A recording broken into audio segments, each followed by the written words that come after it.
तिथं काय काय कारवाई केली ते आम्ही विचारतो आज। वाल्मिक कराड यांच्या आईची भेट घेतली,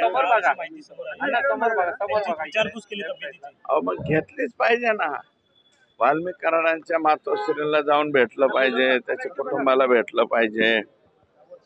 ते आता इकडे गेलेले आहेत 302 आणि याच्यामध्ये, मग त्यांना जाऊन भेटायचं कामच आहे त्यांचं, ते भेटले असतील, त्यात काय विशेष।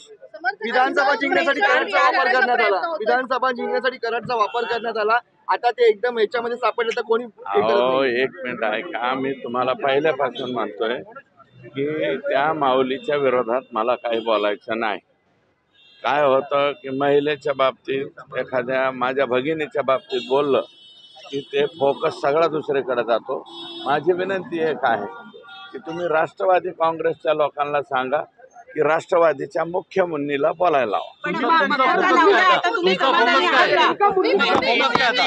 माझा फोकस अजून भरपूर आहे ना। संतोष देशमुखचं एवढं झालं म्हणजे संपलंय का? आणखी बरेच फोकस आहे। उज्ज्वल निकम यांची नियुक्ती आहे, त्याच्यानंतर हे केस व्यवस्थित हे करतायत का ते पाहणं गरजेचं आहे। आणखी याच्या पुढं आकापर्यंत सापडलं, आकाच्या पुढं आणखी कडी काय सापडते का? आगंतुक मुळं आणखी किती सापडतायत?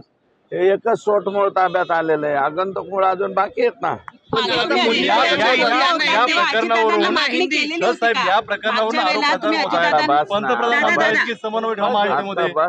तुम्ही काल मागच्या वेळेला तुम्ही अजित पवारांना भेटला होता, तर तुम्ही त्यांना काही मागणी केलेली होती का धनंजय मुंडेंवर कारवाई करावी? नाही, माझ्या मतदारसंघाचं काम होतं, माझ्या मतदारसंघाचं काम त्यांना मी सांगितलं।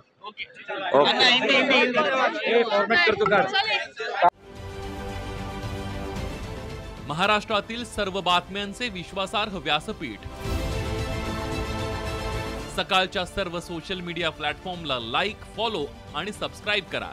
तसंच सर्व नोटिफिकेशनसाठी बेल आयकॉन प्रेस करायला विसरू नका।